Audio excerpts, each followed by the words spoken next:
What up? I'm B, and welcome to my channel where we talk about all things true crime and current events. It is Thursday, so we're going to have another episode of what I like to call crafty crimes, where we sit down together, do a craft, typically crocheting, because like I've said before, that's pretty much the only thing I am good at, and we talk about something going on in the true crime world. So, today, we're going to be talking about, side note, finally finished that blanket. Oh my gosh, it took forever, but we're done. We're moving on to something else. So it's a teeny little thing. Anyway, we're going to be talking about Scientology, which is one of the craziest modern day cults. I'm sure you know what Scientology is, but we're just going to go over brief little overview. Scientology is a religious organization that has many super influential members. A lot of people in Hollywood are involved in Scientology. The members of Scientology range from people who are very, very poor, but also all the way up to extremely wealthy. They have a lot of money. Like I said, there's a lot of big names, including Leah Remini. She's an actress. She used to be in Scientology. She kind of grew up in it from, I think, the time she was in middle school until 10 or so years ago. She wrote a book about it. It's insane. Leah Remini is so just like outspoken, bold, brash. She says whatever she wants to say, and my sheltered Midwestern behind could never be so bold. Like, I love it. And so I especially love like seeing other people be super bold and brash, because I'm like, that's not me. But go you, like, do it. She exposed them. She read them for filth. Anyway, that is just one of the examples of some of the literature out there about Scientology. There are tons of documentaries, podcasts, videos, people talking about it on like a regular basis, how damaging it is and how like just out there some of the beliefs are and some of the expectations are. And so you can really listen to anything to know kind of the basics of Scientology and why it's weird and why so many people are talking about it. But there are a few things that people don't really talk about. So we're just going to go over the basics real quick, get it out of the way in case somehow you've never heard of Scientology. We'll go over a quick little blip. So it was founded in December of 1953 by a man named Lafayette Ronald Hubbard, aka L. Ron Hubbard. And the way it started wasn't even necessarily intentionally. See, L. Ron Hubbard was a science fiction writer, and he was very successful at it, but he wanted more. He was a known believer and practitioner of what is called chaos magic. So he was very into the idea that like you can manipulate your reality, you can do certain rituals, you have magic and you can control the world. So he was very into that, and he was into his science fiction writing because it was very lucrative. And so he initially wrote a book called Excalibur, and then he changed the title and kind of re-released it as a book called Dianetics. And that is basically what spawned Scientology, the success of that book, and then what he was able to do as a follow-up, like going and speaking to people and inviting them to believe in the religion that was primed in Dianetics. So some of the basic beliefs of Scientology they're kind of hard to find, but you can get kind of the general concept. It is a very kind of supernatural religion to believe in. According to L. Ron Hubbard, the founder, aliens are very real. They are among us. And 75 million years ago, there was a dictator named Xenu. He was an alien dictator on a different planet, and he is the one who brought humans to Earth. And kind of one of the reasons that I think Scientology is still so prevalent today is because they believe in like a long time span. They are not somebody, like, it's not a religion that says like the world is ending, let's commit suicide together. You have to agree to kill yourself if you want to be in this religion with us. Like, there's nothing like that. It is a very, like, they believe in basically eternal life. Some of the members have to sign a billion-year contract, which essentially pledges their loyalty to Scientology for the remainder of this lifetime and any lifetime that they may have after that. And initially, I thought it would be kind of cool, kind of fun to read Dianetics and just go over it, talk about what was in it, my opinion on it, stuff like that. And so I ended up renting the audiobook from my library app, and they didn't have the full version of Dianetics, which is good because they had it in Spanish. And I was like looking at it, and it's 20 hours long, like the audio version. So they only had the abridged version in English, and it was 8 hours. I listened to it. It's a lot, but there's not really much you can say about it. Like, I couldn't make a full video about Dianetics because it's really just repetitive. Basically, the main idea that is repeated over and over again is that this world is highly spiritual, everything is connected, and they do focus a lot on like numbers in Scientology and being like scientific and precise and where you are on like the tone scale. All of that stuff comes later, but in this book, it is very much, it kind of reminds me of like a super far out there version of manifestation, and basically the idea that they repeat over and over again is that everyone has engrams. And if you don't know what engrams are, it's hard to explain. So the main point of the book, I think, is to be intentionally confusing and to fill you with like a sense of dread, while also giving you just like the teeniest little bit of hope that, yes, you know, you're in danger, and you know, you're really at risk for some really bad things. You're not going to have a successful life, but if you buy into what we're saying and you believe what I'm saying, then you can have a good life. I can get you past this. And so the reason that we are all in danger is because we have engrams.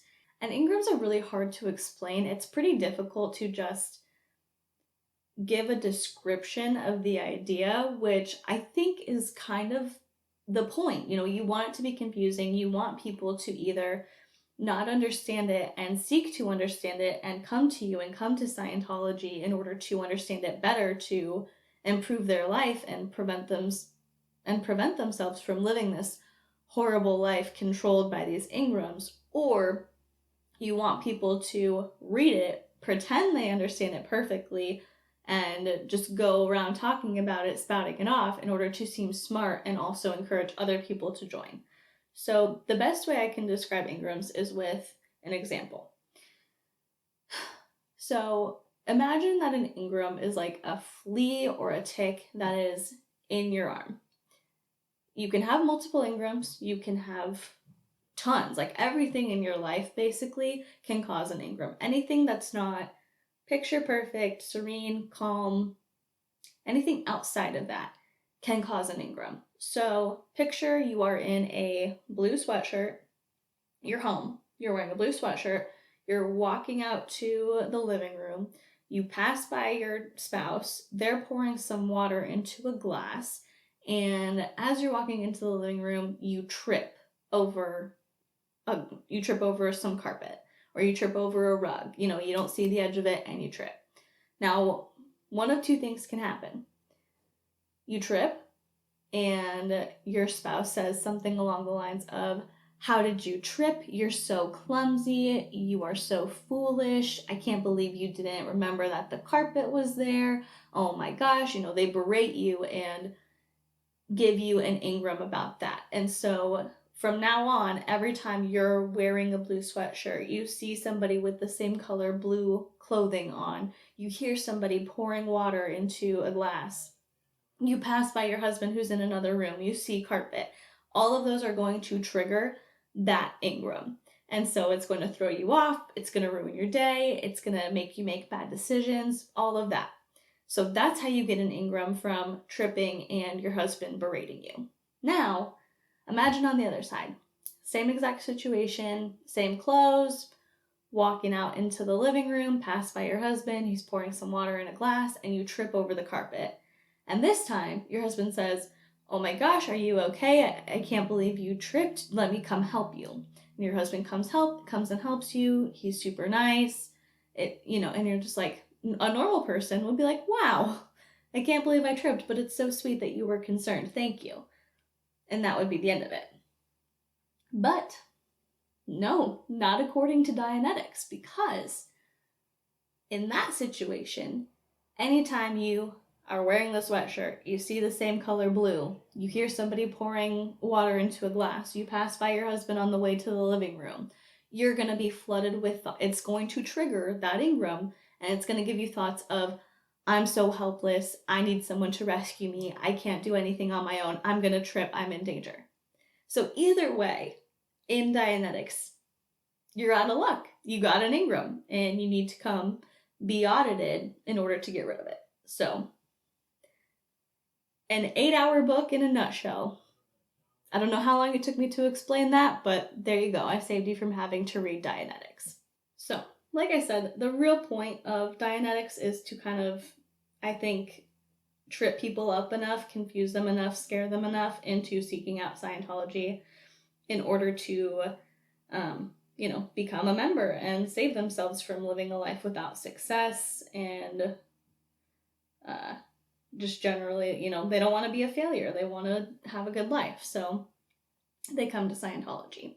And along the same lines, this is another thing that I have not heard a lot of people talk about, is the Scientology personality test. And this is called the Oxford Capacity Analysis. People don't really talk about it, but it's super weird. So I thought, after I read Dianetics, I was like, let me add a little something to this video.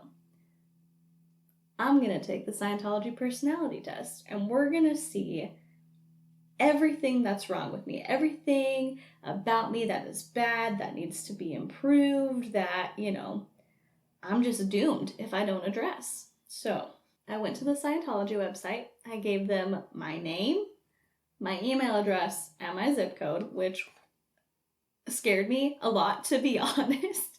When I first posted that when I first started listening to Dianetics, I posted it on Instagram, and I was scared because I was like, "Oh, are they going to reach out to me? Are they going to try and talk to me?" Scientology is legit scary. Like, if you don't believe me, look up Shelley Miscavige missing since 2006. Do it. Anyway, no one contacted me. So I was like, okay, it's probably going to be fine if I give them this information. Gave it to them and took the test. It is a 200 question test where you are encouraged to just answer as quickly as possible.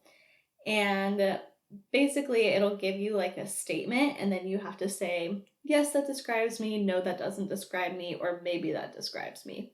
And again, it's like Dianetics, where it is intentionally confusing. Some of the questions are super weird, some of them are super personal, and some of them are they're just confusing, and you don't know how to answer, so you don't know if you're giving a good answer or not, because you don't really understand the question. So I wanted to give you a few of my most interesting questions from taking the test.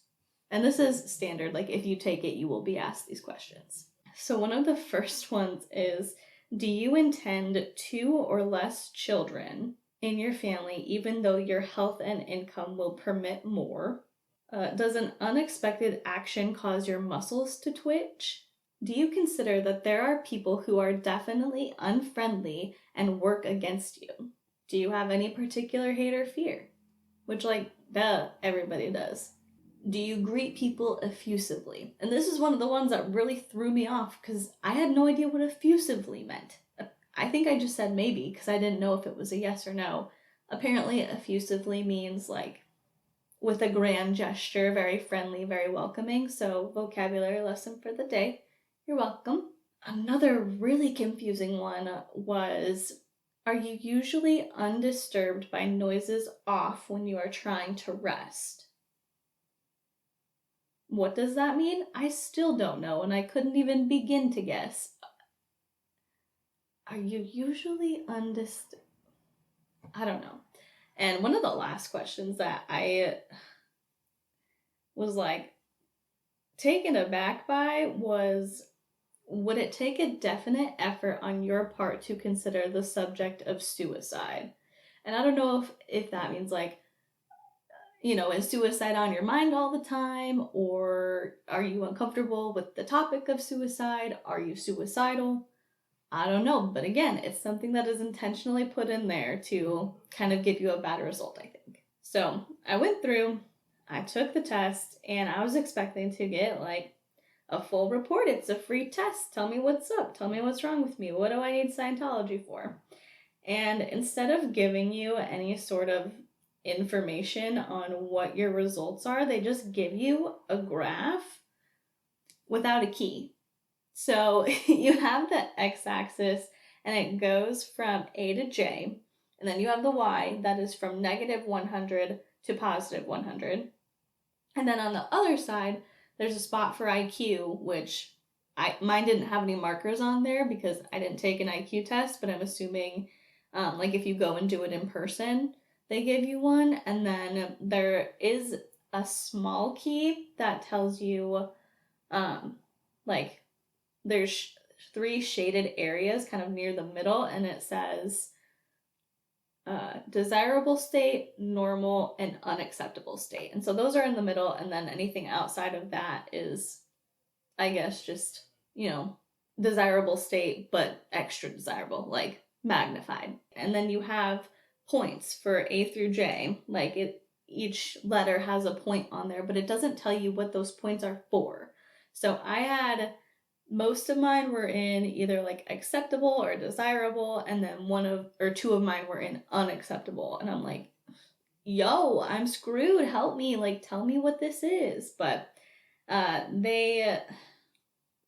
once you get your results, it gives you a little pop-up of like, oh, this is the nearest Scientology center to you. Here's your appointment time. Come in and we'll go over your results. So the whole thing is basically, we're going to give you this test. We're going to tell you that parts of you are doing pretty good and parts of you are in just dire fashion. So you need to come in and get it, analyzed by a member of Scientology, so that way you can figure out what exactly is right with you and what is wrong with you. So it didn't give me any information, but it did have a recommended course, which was the Personal Efficiency course. And the description of that course is, the Personal Efficiency course contains the senior principles and laws which apply to every endeavor, every problem of work. For they are the discoveries which lay bare the core of these problems and explain the very fabric of life itself. So, sounds promising, that's not broad or vague or intentionally misleading and grandiose at all, right? Like, that gives you a clear understanding of what's going to be covered in this course. The entire meaning of life. Anyway, safe to say I did not go over to my local Scientology center to get it read, because I'm not going to do that. I'm not going to get pressured into paying for a course, because you have to pay for courses. Here's a little side note. Scientology has all of these courses, and the reason you take them is to improve and to work your way up to being clear. And once you are a clear human, you are just like tip-top, desirable, never get sick, perfect memory, amazing relationships with everybody in your life. Like, you're at the pinnacle of human perfection. But the only way to get there is by completing all of these courses in Scientology, and by having your auditing done and, passing those auditing sessions. But the kicker is, if you say I took that Personal Efficiency course, say it costed $200. Hey, if that's going to teach me the meaning of life, it's going to teach me the meaning of life. Well worth the money. But say a year from now, I've taken other courses and I'm moving up and I think I'm about to be clear. The church can come to me and say, hey, there was an error with your course, we updated it. Or, we got some new information, the course has changed, there's new information in there that you need to know and you need to learn. And if you don't go back and retake that class, then you can't continue on and you cannot become clear. I would have to go back and take that class over again and pay for it again. They don't say like, oh, well, we messed up, you can just take this section again, it's free. You have to pay for it. And that's, other than the wealthy donors, like the celebrity donors, that's really how they make their money, is paying for courses. You owe debts to the church if you mess up, if you leave, like, it's just crazy. They want the money. So that's just a little side note. Anyway, I was super curious about what my results were, what this meant, and if I could find any answers. So I tried to find like a key for it or kind of an explanation of the results, and of course, Scientology doesn't publish them. But a few people have actually gone in and taken the test and had their results read by a member, and one person posted what the actual graph meant. And so they gave you a printout that tells you what each section means. And I was able to read my results. So here they are. Basically what it is that A through D is self, and then E through G is life/work, and then H through J is others. It doesn't say like your relationship with others, how you perceive others, whatever, but those are like the three main sections. And then from plus 100 to minus 100, it's basically like polar opposites. So if you're looking at self, it would be stable on top and then unstable/depressed on the bottom. And then like the first one in life/work is active or inactive. And then the first one in others is correct estimation or critical. So just basically polar opposites. And according to my results, I am stable, happy, nervous, and certain, which 3 out of 4 are acceptable, great. My life/work is active, aggressive, and responsible. And so those are all good, those are all acceptable. And then myself, I'm assuming in relation to others, would be described as correct estimation, appreciative, and withdrawn. Which, withdrawn is supposed to be bad, but like I'm an introvert, so I don't know. I think it's that part is accurate. Most of it doesn't tell you anything. Like, what does active mean? Does it mean mentally? Does it mean physically? Does it mean I keep myself busy? Like, there's nothing. But that's the thing about the test, is like it's intentionally misleading. It doesn't give you the details that you need. And everyone's gonna have a bad result on there. Because that's how it's designed to be, first of all. And second of all, because everybody has areas in their lives where they want to improve. But Scientology is just clearly counting on people being scared enough, concerned about the success of their life, or just gullible enough to get suckered into taking this test, seeing that there are things wrong, and then coming into the center where you can scare them even more and get them suckered into joining. And normally my policy when it comes to other people's beliefs, their religion, their actions, my motto is just like, hey, if you're not hurting yourself or others, you do you. But Scientology is a highly influential, predatory, and dangerous organization, especially when you consider that the founder, L. Ron Hubbard, once said, and I quote, "Writing for a penny a word is ridiculous. If a man really wanted to make $1 million, the best way to do it would be to start his own religion." So that's what I'm going to leave you with today. If this is something new that you learned about Scientology, I would love to know. I love being able to share things with you that maybe not everybody else is talking about. And if you've heard of this, if you've taken the test, please let me know what your experience is, because I'm super interested, as always. That is it.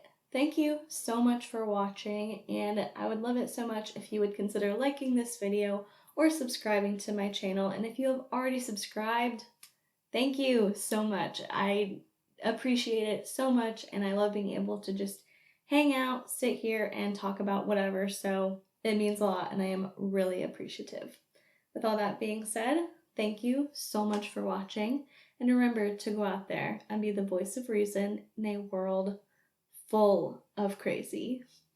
Bye.